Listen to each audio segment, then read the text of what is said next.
오늘의 지혜 안녕하세요. 삶의 깊이를 더하는 지혜를 나누는 시간입니다. 오늘 우리가 함께 나눌 이야기는 마음에 관한 것입니다. 이 이야기가 여러분의 마음에 깊은 울림을 준다면 주님의 은혜를 주변의 소중한 분들과 함께 나눠주시길 바랍니다. 여러분의 구독과 좋아요는 하나님의 말씀을 더 널리 전하는 귀한 통로가 됩니다. 이 채널을 통해 여러분의 삶에 늘 하나님의 평안과 크신 축복이 가득하기를 진심으로 기도합니다. 현대 사회에서 우리는 종종 이런 조언을 듣곤 합니다. 내 마음을 따라가 봐. 마음이 이끄는 대로 해. 마치 마음이 우리가 따라야 할 절대적인 주인인 것처럼 말입니다. 영화나 소설, 대중가요 속에서도 마음의 소리를 듣는 것이 진정한 자아를 찾는 길인 것처럼 묘사되곤 하죠. 하지만 성경이 우리에게 들려주는 지혜는 조금 다릅니다. 성경은 우리의 마음이 따라야 할 주인이 아니라고 말합니다. 오히려 우리가 적극적으로 다스리고 지켜야 할 대상이라고 가르칩니다. 그렇다면 성경에서 말하는 마음이란 무엇일까요? 단순히 혈액을 공급하는 신체 기관을 의미하는 것이 아닙니다. 히브리적 관점에서 마음, 즉 레브는 우리 내면 세계의 가장 중심부를 의미합니다. 우리의 생각, 감정, 열정, 의지, 그리고 양심까지 인간의 모든 내적 활동이 비롯되는 근원지를 바로 마음이라고 부릅니다. 사랑하는 능력, 무언가에 뜨거워지는 열정, 선악을 분별하는 양심, 이 모든 것이 마음에 담겨 있습니다. 그래서 성경은 마음에서 생명의 근원이 흘러나온다고 말합니다. 잠언 4장 23절은 이렇게 권고합니다. 모든 지킬 만한 것 중에 더욱 내 마음을 지키라. 생명의 근원이 이에서 남이니라. 마음을 따르라는 세상의 조언과 마음을 지키라는 성경의 가르침, 이 둘 사이에는 아주 큰 차이가 존재합니다. 마음을 따르라는 것은 내가 내 마음의 인도를 받는다는 뜻입니다. 하지만 여기에는 한계가 있습니다. 우리의 마음은 늘 한결같지 않기 때문입니다. 어떤 날은 예수님을 뜨겁게 따르고 싶다가도 어떤 날은 세상의 즐거움에 더 마음이 갑니다. 어떤 순간에는 기꺼이 용서하고 싶지만 다른 순간에는 미움과 분노가 마음을 가득 채웁니다. 때로는 다른 사람의 뺨을 내어줄 수 있을 것 같다가도 때로는 참을 수 없는 분노가 치밀어 오릅니다. 이처럼 우리의 마음은 상황과 감정에 따라 너무나 쉽게 흔들립니다. 그렇기에 마음을 무조건적인 주인으로 섬기는 것은 위험할 수 있습니다. 사도 바울은 골로새서 3장에서 이렇게 말합니다. 그러므로 너희가 그리스도와 함께 다시 살리심을 받았으면 위의 것을 찾으라. 여기서 그리스도와 함께 다시 살리심을 받았다는 것은 이미 일어난 일, 즉 과거의 사건입니다. 예수 그리스도의 십자가 보혈로 우리의 영혼이 구원받았다는 놀라운 사실을 선포하는 것이죠. 하지만 바울은 거기서 멈추지 않고 이렇게 명령합니다. 위의 것에 너희 마음을 두라. 이것은 현재형이며 능동적인 명령입니다. 우리의 영혼은 구원받았지만 우리의 마음은 여전히 매일, 매 순간 하늘의 것에 고정시켜야 한다는 의미입니다. 저절로 되는 것이 아니라 의지적인 노력이 필요한 일입니다. 이는 마치 2살배기 아이를 돌보는 것과 같습니다. 아이가 원하는 대로 모든 것을 내버려 둔다면 아이는 전기 콘센트에 혀를 대는 위험한 행동을 할지도 모릅니다. 부모는 아이를 사랑하기에 아이를 지켜보고 위험으로부터 보호합니다. 그렇다고 아이가 부모의 적은 아니죠. 마찬가지로 우리의 마음이나 감정도 우리가 싸워 이겨야 할 적이 아닙니다. 하나님께서 우리에게 주신 소중한 선물이며 하나님께서는 우리의 마음을 통해 말씀하시고 역사하십니다. 하나님께서는 다윗을 보시고 내 마음에 맞는 사람이라고 하셨습니다. 하나님은 우리의 마음을 원하십니다.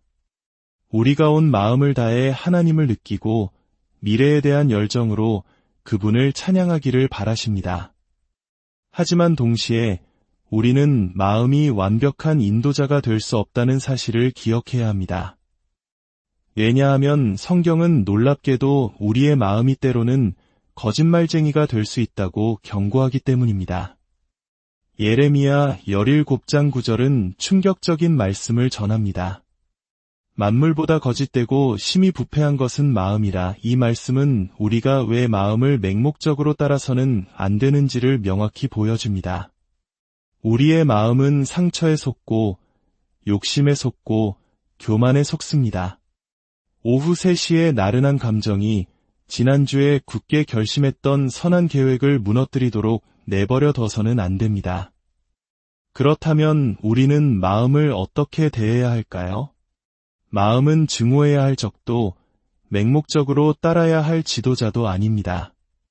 대신 우리는 우리의 마음을 아름다운 악기로 보아야 합니다. 구약시대의 위대한 왕 다윗의 삶을 통해 이 비유를 더 깊이 이해해 보겠습니다. 시편 144편에서 다윗은 이렇게 찬양합니다. 여호와는 나의 반석이시니 그를 찬송할지로다.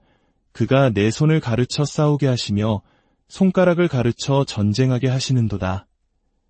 다윗은 왕이 되기 전 목동 시절부터 사자와 곰과 싸우며 손가락을 단련했습니다. 하나님께서는 그의 손가락을 훈련시키셔서 조약돌 하나를 쥔 물매만으로 거인 골리앗을 쓰러뜨리게 하셨습니다. 그의 손가락은 전투를 위한, 승리를 위한 손가락이었습니다. 하지만 다윗의 이야기는 여기서 끝나지 않습니다. 그의 언어는 싸움에서 흐름으로, 전쟁에서 예배로 바뀝니다. 그는 시편 144편 9절에서 이렇게 노래합니다. 하나님이여, 내가 주께 새 노래로 노래하며 열줄 비파로 주를 찬양하리이다. 열줄 비파, 즉 고대 현악기인 수금은 다윗의 또 다른 무기였습니다. 그는 원수들의 거짓된 공격과 비방 속에서 칼이 아닌 악기를 들었습니다. 그는 세상의 거짓말과 싸우기 위해 진리의 노래를 불렀습니다.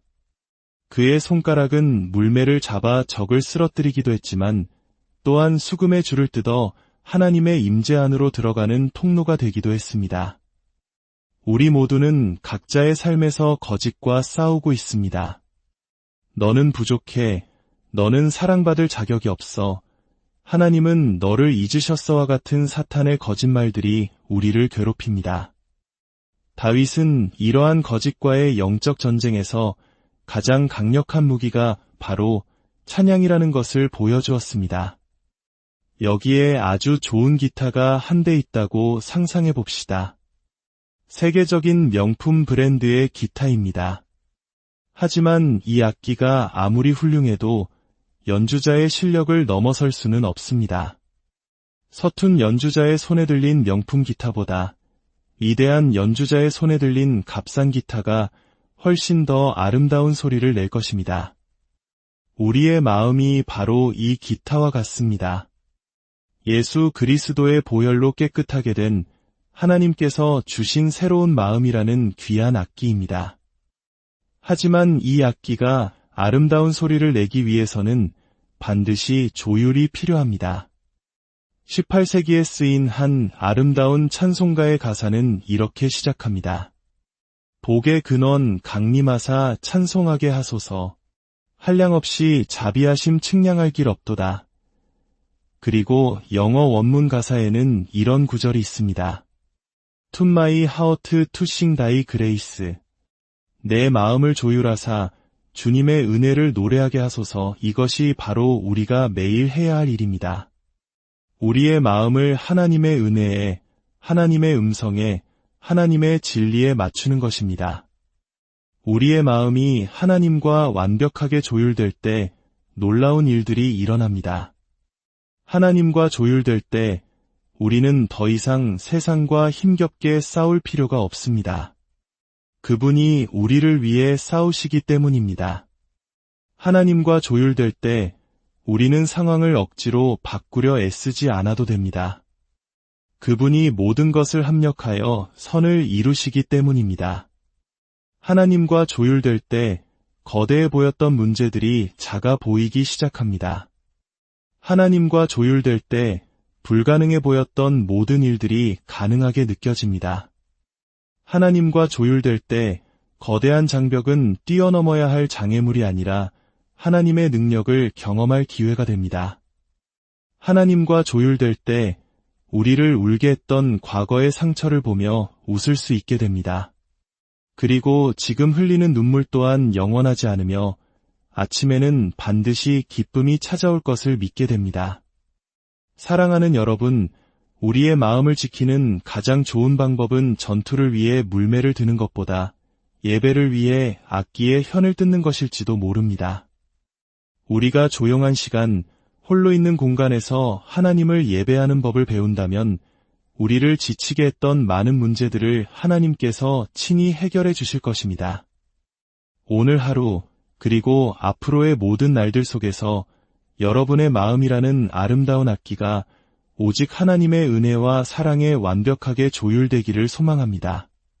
그리하여 여러분의 삶 전체가 하나님을 향한 가장 아름다운 찬양의 노래가 되기를 주님의 이름으로 축복합니다.